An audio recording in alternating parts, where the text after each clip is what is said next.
Hello hello hello.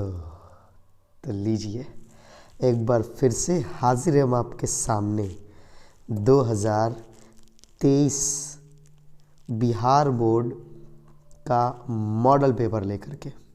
Model paper board ने model paper जारी करके इस बात को पूरी तरह से फाइनल कर दिया कि ऑब्जेक्टिव प्रश्नों की संख्या 100 होगी।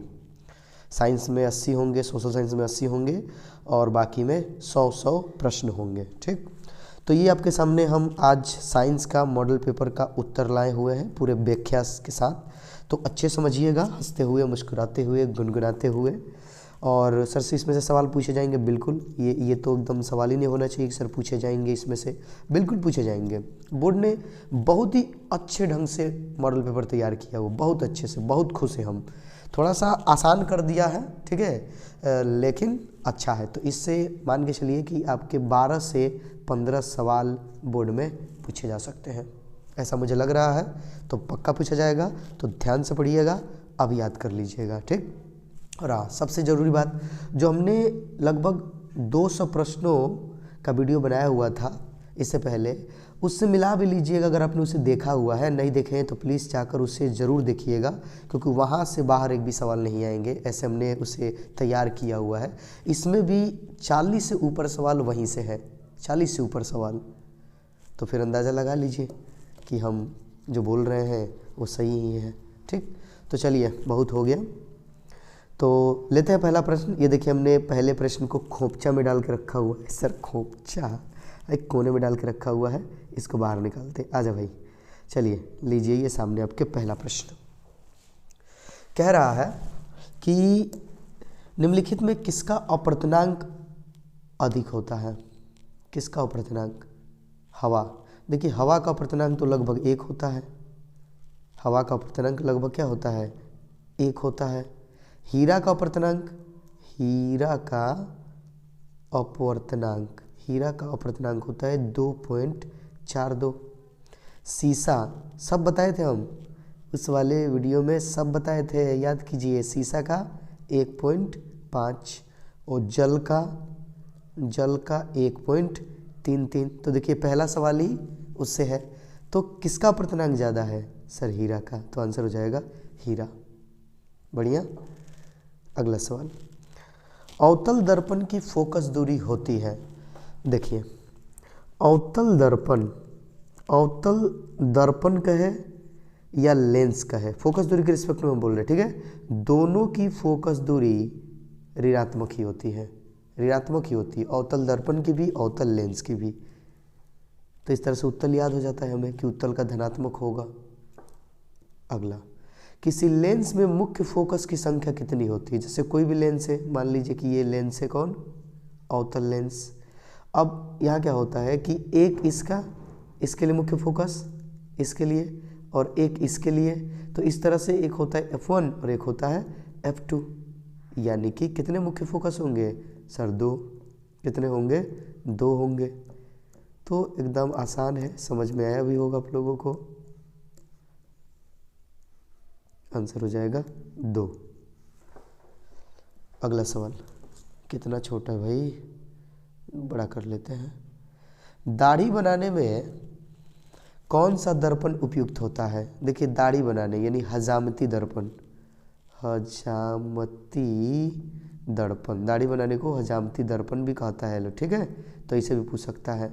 तो हजामती दर्पण में हम प्रयोग करते हैं अवतल दर्पण का, अवतल दर्पण का, क्योंकि अवतल दर्पण में एक स्थिति में सीधा और वस्तु से बड़ा प्रतिबिंब बनता है, और चूँकि दाढ़ी बनाना है तो हमें बड़ा ही प्रतिबिंब चाहिए और सीधा चाहिए, तो अवतल दर्पण का इस्तेमाल करेंगे, क्योंकि उत्तल में तो छोटा बनता है, समतल में बराबर बनता है।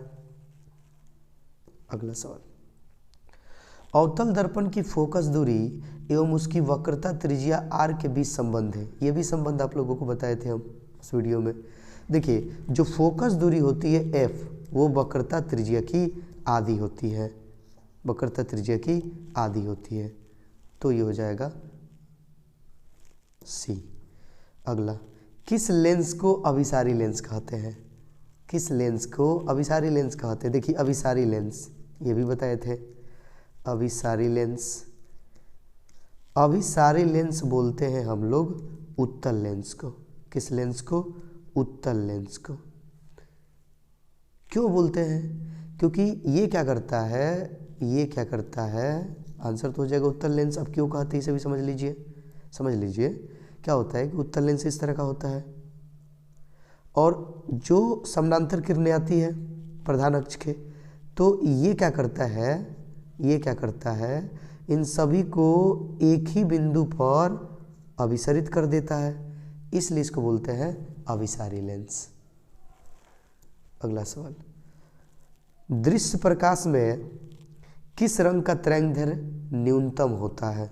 ये भी बताए थे। देखिए, दृश्य प्रकाश में सबसे कम तरंगदैर्घ्य, न्यूनतम तरंगदैर्घ्य बैगनी का होता है। अगर थोड़े से भी दूर से देखिएगा बैगनी को तो आपको ये काला दिखाई देने लगता है, इसका तरंगदैर्घ्य इतना कम होता है कि वहीं लाल का तरंगदैर्घ्य सबसे ज़्यादा होता है।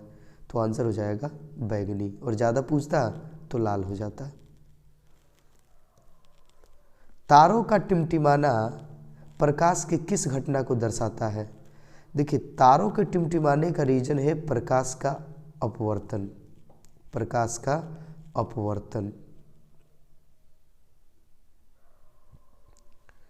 वायुमंडलीय अपवर्तन पढ़े ना आप लोग, वायुमंडलीय अपवर्तन।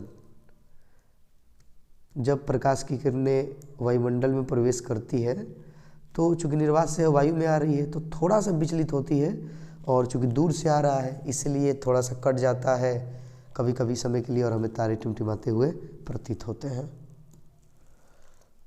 निम्नलिखित में किसमें प्रकाश की चाल सबसे अधिक होती है?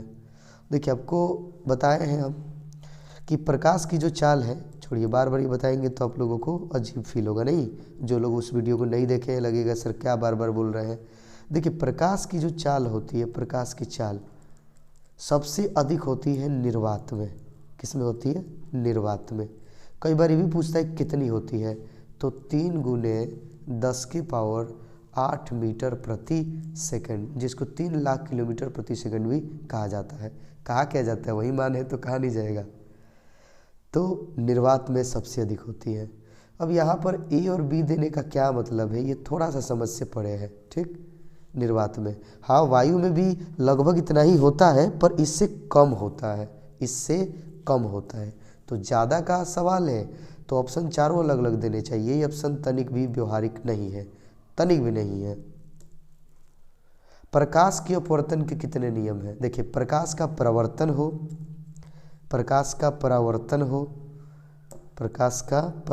हो या अपवर्तन हो, दोनों के दो नियम हैं। दोनों के कितने नियम हैं? 2 नियम हैं। जल विद्युत षड्यंत्र किस ऊर्जा को विद्युत ऊर्जा में बदलता है? देखिए, जल विद्युत षड्यंत्र जो है स्थितिज ऊर्जा को विद्युत ऊर्जा में बदल देता है। जलता हुआ मोमबत्ती में क्या होता है? मोम जलता है, तो मोम जलता है वहाँ पर तो उसका दहन होता है, तो दहन यानी कि रासायनिक ऊर्जा, दहन हो रहा है तो कौन सी ऊर्जा मिल रही है आपको? रासायनिक ऊर्जा। तो रासायनिक ऊर्जा को वो किस ऊर्जा में बदल रहा है? प्रकाश ऊर्जा में, क्योंकि हमें प्रकाश देता है बदले में। तो याद रखिएगा कि मोमबत्ती जो है जल करके मैंने रासायनिक ऊर्जा को प्रकाश ऊर्जा में बदलता है। एक विद्युत सेल से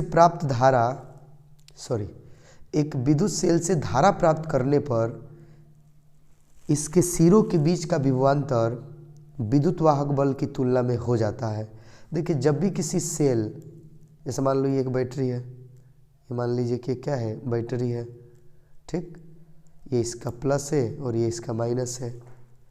अब यदि इससे धारा प्रवाहित की जाएगी, जैसे मान लीजिए कि ये 12 वोल्ट की बैटरी है, 12 वोल्ट की बैटरी है, जब इसे धारा प्रवाहित की जाएगी तो इसके सिरों के बीच का विभवांतर, ये जो सिरा है इसका दोनों, ठीक है, इसके सिरों के बीच का जो विभवांतर होगा वो इसके विद्युत वाहक बल की तुलना में थोड़ा सा कम हो जाएगा, थोड़ा सा कम हो जाता है। प्रतिरोध का मान बढ़ाने के लिए प्रतिरोधकों को जोड़ना चाहिए। देखिए, प्रतिरोध अगर आप लोग जानते हैं कि श्रेणी क्रम में जुड़े हो तो क्या होता है, जैसे ये मान लो 2 ओम का है, ये मान लो 3 ओम का है और ये मान लो 4 ओम का है, तो टोटल प्रतिरोध कितना हो जाएगा, डायरेक्टली जुड़ जाता है। तो अगर हमें प्रतिरोध का मान बढ़ाना है तो श्रेणी क्रम में जोड़ना होगा, श्रेणी क्रम में जोड़ना होगा तभी प्रतिरोध बढ़ेंगे, क्योंकि यहाँ डायरेक्टली जुड़ जाते हैं। 4 3 7 2 कितना हो जाएगा, 9 ओम हो जाएगा। ये श्रेणी क्रम में सीधे जुड़ जाते हैं। विद्युत चुंबक बनाने के लिए प्राय किस छड़ का प्रयोग किया जाता है, नर्म लोहा। याद रखिएगा नर्म लोहा, क्योंकि लोहा जो है एक लौह चुंबकीय पदार्थ है, तो विद्युत चुंबक बनाना है तो चुंबकीय क्षेत्र रेखाओं को बांध कर रखता है, इसलिए नर्म लोहा का प्रयोग किया जाता है। उच्चतर ताप पर कौन सी प्रक्रिया पूरी की जाती है। देखिए नाभिकीय विखंडन में क्या होता है, अब परमाणु बम के बारे में तो आप लोग जानते ही हैं, उसमें इसी सिद्धांत पर काम होता है, तो बहुत सारा ताप उसमें से निकलता है। नाभिकीय संलयन, सूर्य से ऊर्जा जो आ रही है वो नाभिकीय संलयन से आ रही है। सूर्य कितना गर्म है ये हम धरती से अंदाज़ा लगा लेते हैं, वहाँ जाके क्या फ़ायदा मैंने वहाँ जाने पर तो पता चल ही जाएगा। तो ये दोनों का दोनों होगा, दोनों का दोनों होगा। सौर ऊर्जा को सीधे विद्युत ऊर्जा में बदलने वाली युक्ति है सौर सेल। जो हम लोग सौर सेल यानी सोलर इस्तेमाल करते हैं वो क्या करता है, सौर ऊर्जा को सीधे सीधे विद्युत ऊर्जा में बदल देता है, तो आंसर हो जाएगा सौर सेल, सोचना ही नहीं है। पवन विद्युत जनित्र में पवन की चाल कम से कम कितनी होनी चाहिए। देखिए पवन विद्युत जनित्र में पवन की चाल कम से कम 15 किलोमीटर प्रति घंटा होना चाहिए, 15 किलोमीटर प्रति घंटा होना चाहिए। लेकिन यहाँ कोई भी ऑप्शन ऐसा नहीं है, तो थोड़ा सा बोर्ड से ये त्रुटि हो गई है। हमें लग रहा है कि यहाँ गलती से 1.5 से लिखा गया है बोर्ड से, उसे 15 किलोमीटर प्रति घंटा लिखना चाहिए था। ठीक, तो यही आंसर होगा राइट आंसर। ठीक है, ये खुद NCERT में लिखा हुआ है। और हाँ, अगर यही विकल्प सही है तो हम चाहें तो C की ओर जा सकते हैं, या इनमें से कोई नहीं भी है। ठीक है, तो हम तो कहेंगे आप 15 किलोमीटर प्रति घंटा। याद रखें आगे अगर बोर्ड में सवाल पूछा जाएगा तो यही विकल्प दिखाई देगा। हम आपको बोल रहे हैं ना, यही दिखाई देगा, टेंशन नहीं लेना है। 15 किलोमीटर प्रति घंटे कम से कम होनी चाहिए। सेल का विद्युत वाहक बल है। देखिए सेल का जो विद्युत वाहक बल होता है EMF इलेक्ट्रोमोटिव फोर्स। ठीक है, तो याद रखिएगा भले इसके नाम में बल है लेकिन ये बल नहीं है, ये विभवांतर है। ये क्या है, विभवांतर होता है। अब ये जैसे बैटरी है ना, बैटरी तो इसका अपना EMF होता है। अब बैटरी खरीदने जाते हो ना तो नहीं होता है, उस पर लिखा रहता है 12 वोल्ट, 9 वोल्ट, 6 वोल्ट, 1.3 वोल्ट। जैसे मान लीजिए 12 वोल्ट की बैटरी है। ठीक है, किसी के कार से चुरा के लाए हैं हम, अब लाए तो लाए भाई, क्या है तो कह रहा है कि ये जो सेल का विद्युत वाहक बल ये क्या होता है। तो देखिए ये सेल जो है जब इससे धारा प्रवाहित की जाती है, जैसे मान लो ये हमने बैटरी ले लिया और इसे तार लेकर आए और यहाँ पर हमने इसके साथ एक जोड़ दिया भुकभुकिया बल्ब। क्या जोड़ दिया, भुकभुकिया बल्ब। ठीक है, तो जल रहा है ये। तो देखिए इसमें जो आवेश गुजर रहे हैं, तार से जो धारा बह रही है उसके प्रति एकांक आवेश पर जितना वो कार्य करेगा इसी को बोलते हैं इसका EMF। तो सेल द्वारा इकाई आवेश पर किया गया कार्य, जितना कार्य करेगा वही होता है EMF। जितना ज़्यादा वोल्टेज उतना ही कार्य करेगा वो। ठीक, तो यही होता है इसका मतलब। घरेलू परिपथ में मुख्य रूप से किसकी आपूर्ति होती है। देखिए घरेलू परिपथ में जो आता है आपको बताया है AC करंट होता है, यानी अल्टरनेटिव करंट 220 वोल्ट का होता है और 50 हर्ट्ज जो होता है उसकी आवृत्ति। तो ये सारा चीज़ याद रखिएगा, पूछा जा सकता है। तो किसकी, प्रतिवर्ती धारा। वर्ण विक्षेपण असंभव है। कहाँ पर वर्ण विक्षेपण नहीं हो सकता। वर्ण विक्षेपण का मतलब होता है श्वेत प्रकाश का 7 रंगों में विभक्त होना, वर्ण विक्षेपण कहलाता है। तो कांच में बिल्कुल हो सकता है, प्रिज्म कांच ही से बना होता है। निर्वात में देखिए वायु वायु बोले माफ़ कीजिएगा, प्रकाश का अपवर्तन ही नहीं होगा, तो निर्वात में संभव नहीं है। जल में बिल्कुल, जल में हो सकता है, काहे नहीं हो सकता है, एकदम हो सकता है। अरे इंद्रधनुष देखें आप लोग, इंद्रधनुष जल से ही बनता है, जल के कारण ही बनता है, वर्षा की बूंदों के कारण। फाइबर इससे भी हो सकता है, फाइबर से भी हो सकता है, तो निर्वात में नहीं हो सकता है। ठीक, वायु में रखा एक कांच का प्रिज्म आपतित किरण को मोड़ देता है। देखिए वायु में अगर हम किसी प्रिज्म को रखते हैं तो ये क्या करता है, प्रकाश को प्रकाश की किरणों को आधार की तरफ मोड़ता है, आधार की तरफ, तो आंसर हो जाएगा आधार की तरफ। 2Zn प्लस O2 ZnO किस प्रकार की अभिक्रिया? देखिए यहाँ पर क्या हो रहा है, ऑक्सीजन जुड़ रहा है तो ऑक्सीकरण हो जाएगा, ऑक्सीकरण हो जाएगा, क्या हो जाएगा? ऑक्सीकरण। देख रहे हो ऑक्सीजन जुड़ गया है Zn में तो ऑक्सीकरण हो जाएगा। पर सर आपको ऑक्सीकरण कहाँ दिख रहा है? अरे भाई ऑक्सीकरण को ही तो उपचयन बोलते हैं, बोलते हैं ना जी सर। चमका, चमका सर। अगला, खाने वाला सोडा का रासायनिक सूत्र। देखिए तो हम लोग खाने वाला सोडा इस्तेमाल करते हैं, खा नहीं रहे हम कुछ, ठीक है? तो अरे इडली में, डोसा में, जलेबी में, पुआ पकवान में, घर पे जो हम लोग बनाते हैं ना, घुरुआ पुआ, ठेकुआ पुआ, ठेकुआ पुआ, ठीक है? तो इस सब में हम क्या इस्तेमाल करते हैं? सोडा का इस्तेमाल करते हैं। तो इसका सूत्र होता है NaHCO3। ये जलेबा लिख दिए, जलेबा, वाह वाह। चलो ठीक है। कमरे के ताप पर द्रव अवस्था में पाई जाने वाली धातु है। देखिए बताए थे आप लोगों को ये भी बात हम, चलिए फिर से बता दे रहे हैं। धातु में है पारा यानी मरकरी, तो आंसर हो जाएगा पारा। पारा एक ऐसा धातु है, एक ऐसा धातु है जो द्रव अवस्था में पाया जाता है कमरे के ताप पर। आप थर्मामीटर देखे होंगे, थर्मामीटर में जो भरा रहता है वही तो भरा रहता है, तो क्या है वो पानी की तरह ही तो होता है, मतलब द्रव अवस्था में होता है, तो पारा याद रखिएगा। लेकिन वही अधातु पूछता तो ब्रोमीन। आवर्त सारणी के शून्य समूह का तत्व है। देखिए आवर्त सारणी के शून्य समूह में आते हैं helium, neon, argon, krypton, xenon, ये सब आते हैं। इसमें से देख लीजिए कौन सा दिया गया है, हीलियम। हीलियम महोदय इसमें आंसर हो जाएंगे। सोडियम कार्बोनेट के जलीय विलयन में मेथिल ऑरेंज का विलयन मिलाने पर विलयन का रंग परिवर्तित होकर निम्नलिखित में कैसा हो जाएगा? देखिए अगर आप सोडियम कार्बोनेट के जलीय विलयन में मेथिल ऑरेंज को मिलाएंगे तो विलयन का रंग गुलाबी हो जाएगा, गुलाबी। मेथिल ऑरेंज उसे गुलाबी कर देता है।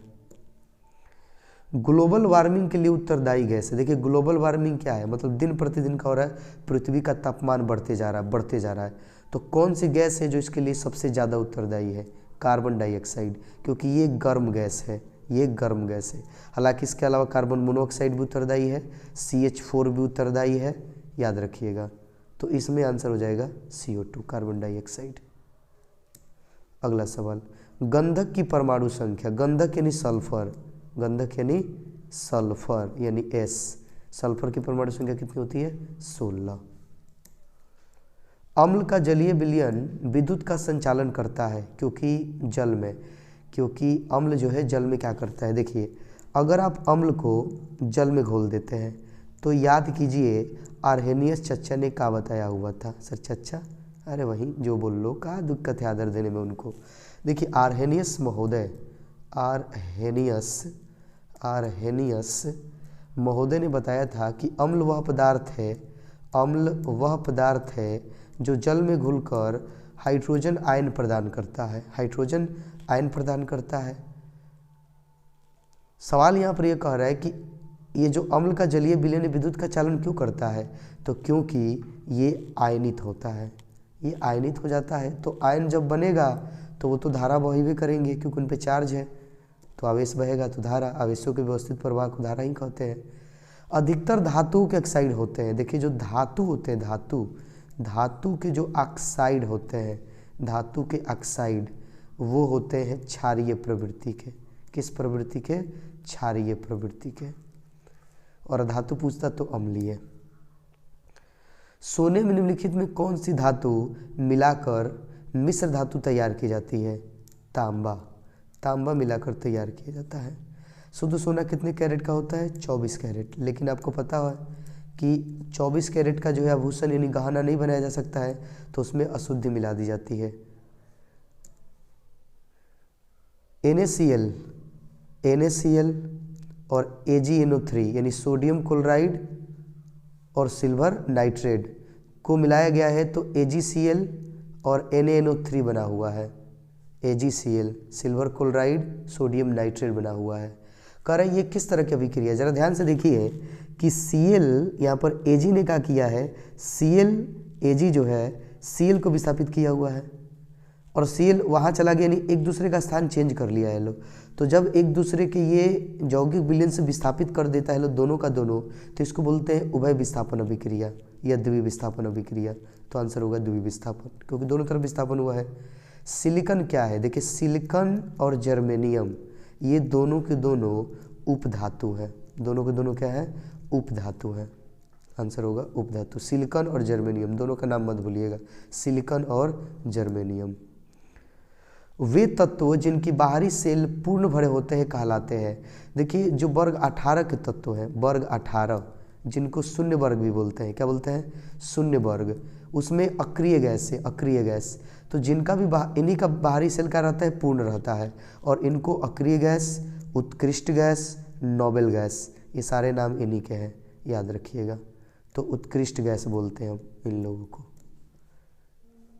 अगला सवाल, खड़िया का रासायनिक सूत्र है। देखिए खड़िया का रासायनिक सूत्र होता है CaCO3, कैल्शियम कार्बोनेट। खड़िया, संगमरमर, इसके नाम इतने ना कि कहिए मत। कैल्शियम कार्बोनेट इसी को बोलते हैं, खड़िया इसी को बोलते हैं, और क्या,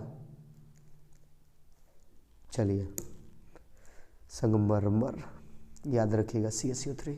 निम्नलिखित में कौन सबसे अधिक अम्लीय ऑक्साइड है।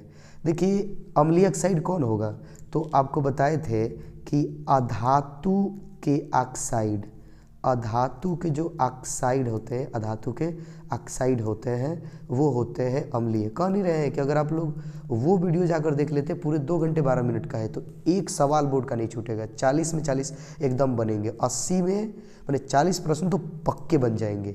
इसमें देख लीजिए सभी तो वहीं से आए हैं, उसी पर आधारित। तो जो अधातु के ऑक्साइड होते हैं वो अम्लीय होते हैं, अधातु का ऑक्साइड क्षारीय होते हैं। तो देखिए ये है धातु का ऑक्साइड, क्षारीय होगा, ये है धातु का ऑक्साइड, क्षारीय होगा, ये है धातु का ऑक्साइड, क्षारीय होगा, लेकिन ये है सल्फर का ऑक्साइड, अधातु का ऑक्साइड, तो अम्लीय होगा। सिंपल एकदम। निम्नलिखित में कौन एल्काइन है। देखिए एल्काइन का सामान्य सूत्र क्या होता है, एल्काइन का सामान्य सूत्र होता है CnH2n-2, यानी कार्बन की संख्या के दुगने से दुगो कम हाइड्रोजन होना चाहिए। तो देखिए ये यहाँ पर तो ऐसा नहीं है, ये तो एल्केन है। यहाँ देखिए कार्बन से दुगना है तो ये भी नहीं होगा। ये देखिए कार्बन से दुगना से दुगो अधिक है, लेकिन इसको देखेंगे तो C2H2 दिया हुआ है। ध्यान से देखिए कार्बन का दुगना करेंगे तो दुने के 4, दुगो कम करेंगे तो फिर 2, तो ये एल्काइन है। ये क्या है, एल्काइन है, क्योंकि ये इस सूत्र को फॉलो कर रहा है, सामान्य सूत्र को। ये एल्काइन का सामान्य सूत्र है। देखिए ये एकदम उसमें बताए हुए थे, वो IPSC नाम हम एकदम बताए हुए थे, देखिए मॉडल पेपर में ये दे भी दिया। सोच लीजिए एकदम ऐसा तैयार किए हैं कि आपके 40 में 40 कहीं नहीं जाएंगे। सो प्लीज़ आप लोग इसे जाके जरूर देखिएगा, या हम डिस्क्रिप्शन में डाल देंगे लिंक उसका, या फिर कमेंट बॉक्स में भी पिन कर देंगे। ठीक, कह रहा है कि CH3O C2H5 का IPSC नाम, जरा देखिए तो ये क्या है, O है, और O के दोनों तरफ कार्बन का चयन है, मतलब ये है क्या है, ईथर है। और ईथर का IPSC नाम क्या होता है, एल्कोक्सी एल्केन। ठीक है, छोटे वाले में ऑक्सी, बड़े वाले में एल्केन। तो छोटा वाला मतलब कार्बन एगो है इसमें, तो ये हो जाएगा मेथॉक्सी, और इसमें कार्बन का गो है, 2 गो है, तो क्या हो जाएगा, 2 गो कार्बन का बोलते हैं एथेन, तो मेथॉक्सी एथेन। निम्नलिखित में कौन यौगिक ईंधन के रूप में इस्तेमाल किया जा सकता है। देखिए ईंधन के रूप में इस्तेमाल करने की बात करें अगर हम, तो एल्कोहल को इस्तेमाल कर सकते हैं हम लोग। तो प्रोपेनॉल एथेनॉल तो दोनों होंगे, लेकिन इथेनोइक अम्ल थोड़ा कन्फ्यूजन खड़ा कर रहा है, इनमें से सभी भी दिया है नहीं। तो देखिए एल्कोहल के रूप में इस्तेमाल किए जाने के लिए हम एथेनॉल का ही कर सकते हैं, एथेनॉल शराब, ठीक है, इसी का कर सकते हैं। अगला सवाल, सोडियम हाइड्रोक्साइड जिंक से अभिक्रिया करके निम्नलिखित में कौन सा उत्पाद बनाता है। देखिए सोडियम हाइड्रोक्साइड जिंक से अभिक्रिया करेगा Zn से। तो ये जब Zn से अभिक्रिया करता है, तो याद रखिएगा ये बनाता है Na2Zn, किधर गया भाई, इसमें नहीं हो पाएगा, मिटाते हैं थोड़ा सा, Na2ZnO + H2, ये बनाएगा, याद रखिएगा ये बनाएगा। संतुलित कर लीजिए इसको, संतुलित करेंगे, सोडियम 2 है तो यहाँ हमें 2 देना पड़ेगा, तो ऑक्सीजन 2 हो गया, हाइड्रोजन भी 2 हो गया, जेडन एगो है तो जेडन, माफ़ कीजिएगा सॉरी, यहाँ 2 होगा, जल्दी जल्दी में बोल दिए, ठीक है। तो Na2ZnO2, Na2ZnO2, Na2ZnO2, याद रखिएगा ये बनेगा, अब प्लस में H2, यहाँ 2 रखते ही संतुलित हो गया, तो ये होगा ऑप्शन बी, ऑप्शन बी, वो लिख दिया गलती से। अगला, धोबिया सोडा का रासायनिक सूत्र। देखिए धोबिया सोडा यानी धोवन सोडा, धोने वाला सोडा, तो धोने वाले सोडा का रासायनिक सूत्र क्या होता है? धोने वाले सोडा का रासायनिक सूत्र होता है Na2CO3 × 10H2O, ये होगा आंसर। अम्लराज में, हाँ ये भी उधर बताए थे आप लोगों को, सारे के सारे क्वेश्चन उधर से ही। अम्लराज में सांद्र HNO3 यानी कि नाइट्रिक अम्ल और सांद्र HCl का अनुपात होता है। देखिए इन दोनों का अनुपात होता है 3:1। कितना होता है? 3:1, याद रखिएगा। किसी अभिक्रिया में भाग लेने वाले पदार्थ को कहते हैं। ऐसा लग रहा है सारे प्रश्न वहीं से आ गए हैं, प्लीज़ जाके देख लीजिए आप लोग, इससे ज़्यादा इम्पोर्टेंट वो है। तो किसी भी अभिक्रिया में जो पदार्थ भाग लेते हैं, अभिक्रिया में भाग लेते हैं, तो उसको बोलते हैं अभिकारक, अभिक्रिया करने वाला। अगला, निम्नलिखित में कौन अम्लीय ऑक्साइड है? देखिए अम्लीय ऑक्साइड तो वही होगा, ये क्या उधर ही से सवाल बताएं, SO2 धातु का ऑक्साइड अम्लीय होगा। निम्नलिखित में कौन सा पदार्थ जलीय घोल लाल लिटमस पत्र को नीला कर देता है? देखिए लाल को नीला कर रहा है, क्या कर रहा है? लाल को नीला। हमने आपको एक ट्रिक बताया था, नहीं पता हो तो याद रखिएगा, अनिल, अनिल शब्द याद रखिए, अनिल। अम्ल नीला को लाल कर देता है, अम्ल नीला को लाल कर देता है। यहाँ देखिए उल्टा हो रहा है, लाल को नीला, लाल को नीला। अम्ल क्या करता है? देखिए अम्ल नीला को लाल करता है, लेकिन यहाँ कह रहा है कि लाल को नीला करता है, तो क्षार होगा आंसर, क्षार। स्वस्थ शरीर का pH मान कितना होता है? देखिए pH मान जो है स्वस्थ शरीर का होता है 7 से लेके 7.8 तक, ठीक, क्योंकि जल का pH मान तो आपको पता ही है 7.2 होता है लगभग, सॉरी माफ़ कीजिएगा, ठीक से याद है कि नहीं, इसके लिए माफ़ कीजिएगा अगर गलत बोल दिया हो तो, कन्फ्यूजन हो रहा है थोड़ा हमें, ठीक। चलिए ये कितना भाग है भाई। निम्नलिखित यौगिकों में कौन जल में विलय होता है? कौन है जो जल में विलय है? ग्लूकोज। ग्लूकोज जो है जल में घुल जाता है आराम से, ठीक। और जहाँ तक वो जो इधर क्या बता रहे थे, स्वस्थ शरीर का रक्त का, तो रक्त का pH मान होता है 7.4, ठीक। अगला, निम्नलिखित में कौन अम्लगम है? तो देखिए सोडियम और पारा, इन दोनों को अगर मिलाया जाता है तो इन्हीं को मिलाकर बनाते हैं अम्लगम अम्लगम, ठीक। अगला, निम्नलिखित में कौन सी धातु जिंक सल्फेट के विलयन से जिंक को विस्थापित कर सकती है? देखिए जिंक को विस्थापित करने के लिए, किसी भी विलयन से किसी को विस्थापित करने के लिए उससे ज़्यादा पावरफुल होना चाहिए, तो टाइटेनियम उससे ज़्यादा पावरफुल है नहीं जिंक से, कॉपर तो बिल्कुल नहीं उससे ज़्यादा, और प्लेटिनम तो क्रिया करता ही नहीं है, आंसर एल्युमिनियम होगा।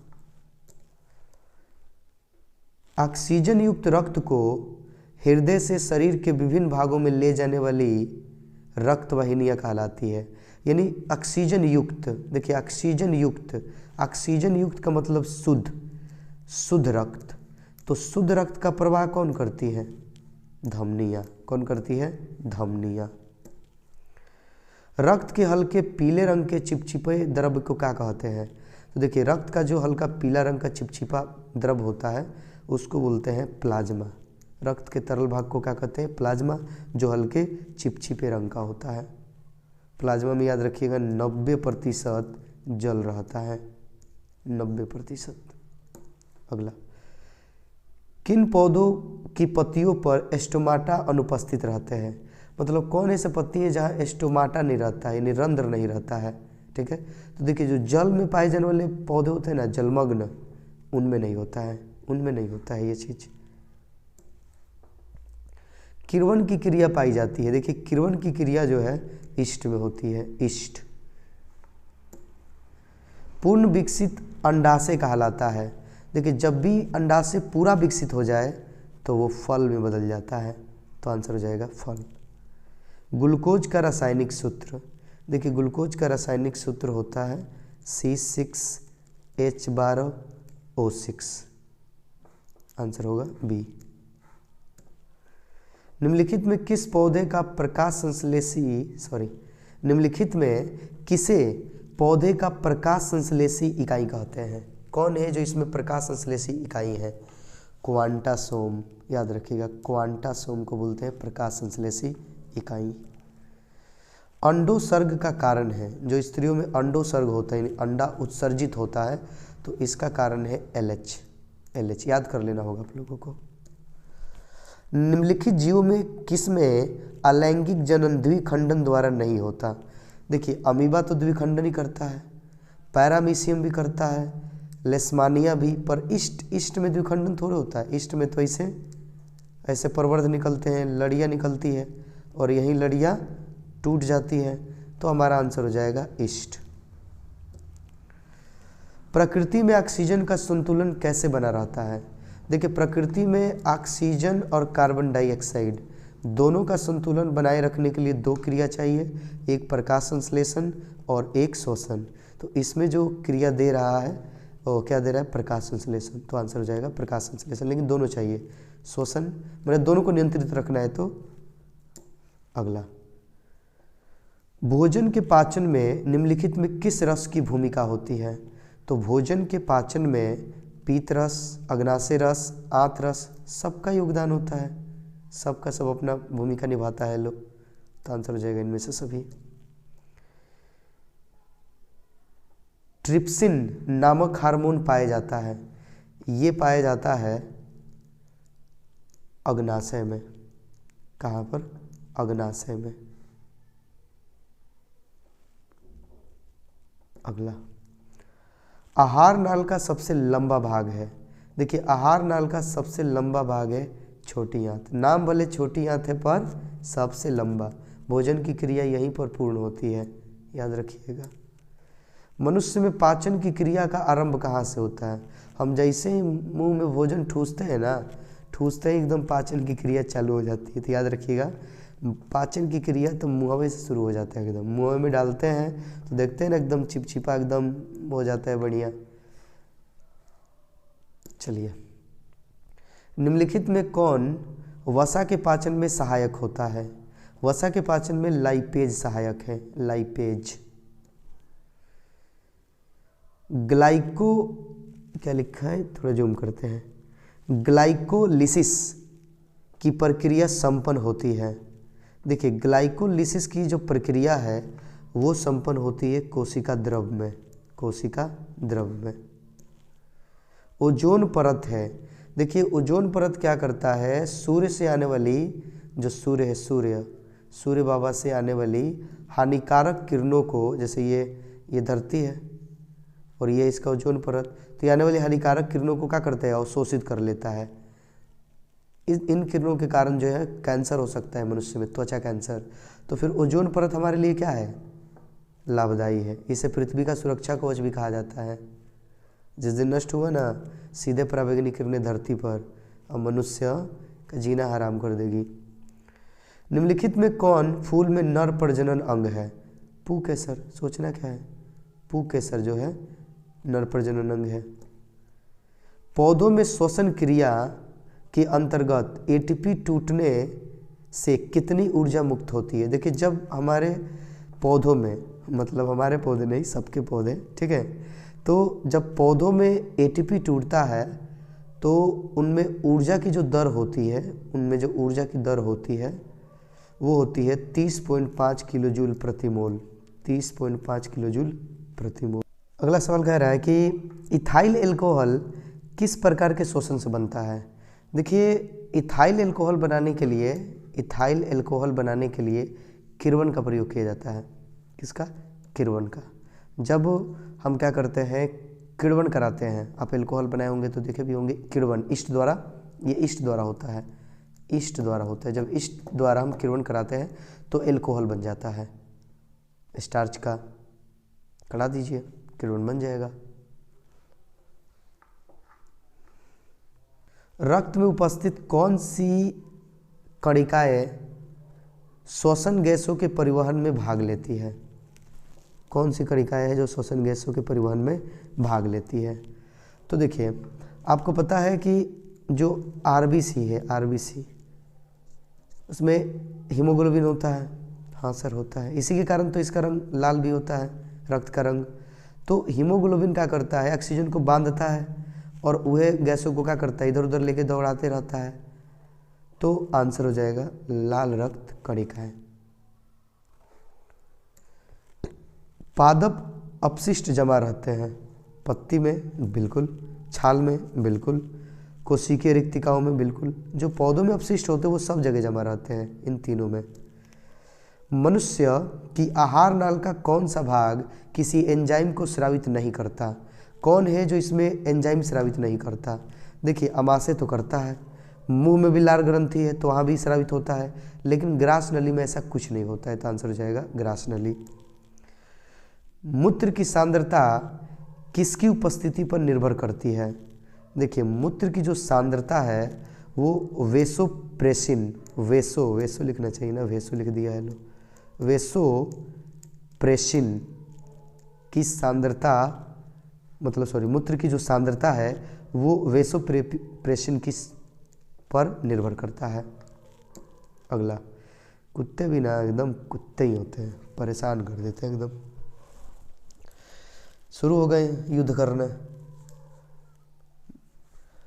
कौन सा हार्मोन पौधों की वृद्धि से संबंधित नहीं है? कौन है जो पौधों में वृद्धि नहीं करता है? देखिए, पौधों में पाया जाने वाला एक हार्मोन है एब्सिसिक एसिड, जो पौधों की वृद्धि को रोक देता है। पत्ती पर छिड़क दो तो पत्तियाँ झुलस जाती है, तो ये होगा आंसर। ये वृद्धि को रोकने का काम करता है, इसे वृद्धि रोधक भी बोलते हैं। मानव हृदय किस तंत्र का भाग है? मानव हृदय किस तंत्र का भाग है? पाचन तंत्र? बिल्कुल नहीं। श्वसन तंत्र? श्वसन की क्रिया में हृदय का योगदान है, सोचिए। श्वसन की क्रिया में देखिए, सांस लेने में हृदय का कोई रोल नहीं है। उत्सर्जन में भी इसका कोई रोल नहीं है। परिवहन की बात करें अगर हम, तो क्या करता है ये? हृदय रक्त को पंप करता है, रक्त को पंप करता है, तो ये परिवहन का हिस्सा है। अगला, जीव विज्ञान की वह शाखा जो गुणों के वंशानुक्रम के अध्ययन से संबंधित है, इसको बोलते हैं आनुवंशिकी। क्या बोलते हैं? आनुवंशिकी। जिसके पप्पा कौन है? Mendel, Gregor John Mendel. श्वसन क्रिया में निम्नलिखित में से किस गैस को ग्रहण किया जाता है? जब हम श्वसन करते हैं, चाहे हम करें या पौधे करें, ठीक है, देखिए कंफ्यूजन नहीं हो, श्वसन हम करें या पौधे करें, वो ग्रहण ऑक्सीजन ही करेंगे। पौधे भी ऑक्सीजन श्वसन की क्रिया में लेते हैं और हम लोग भी ऑक्सीजन ही लेते हैं। सर, पौधे तो कार्बन डाइऑक्साइड नहीं लेते। अरे भाई, वो प्रकाश संश्लेषण के लिए लेते हैं, श्वसन के लिए थोड़े लेते हैं। श्वसन की क्रिया में ऑक्सीजन ही लिया जाता है। ग्लूकोज में कार्बन के कितने परमाणु हैं? लो, C6H12 O6, देख लो बड़ी बड़ी आंखों से। कार्बन परमाणुओं की संख्या कितनी है? 6 है। मस्तिष्क में अनैच्छिक क्रियाओं का नियंत्रण केंद्र अवस्थित होता है मेडुला में अवस्थित होता है। तो इसी के साथ हम लोग लगभग 40 मिनट से भी कम समय में हम लोगों ने 80 प्रश्नों को निपटा लिया, और यहाँ से आपके 12-13 प्रश्न जरूर पूछेंगे। लेकिन अगर आपको बोर्ड के 40 में 40 नंबर चाहिए तो जाइए, लिंक जो है डिस्क्रिप्शन में है, उस वीडियो को पूरा देखिए, लिख लीजिए, नोट कर लीजिए, याद कर लीजिए। एक बार में ना हो, 2 बार में, 3 बार में, 4 बार में, पर जरूर कीजिए ऐसा, ठीक है। तो हंसते रहिए, मुस्कुराते रहिए, पढ़ते रहिए, दूसरों को भी पढ़ाते रहिए। चलते हम।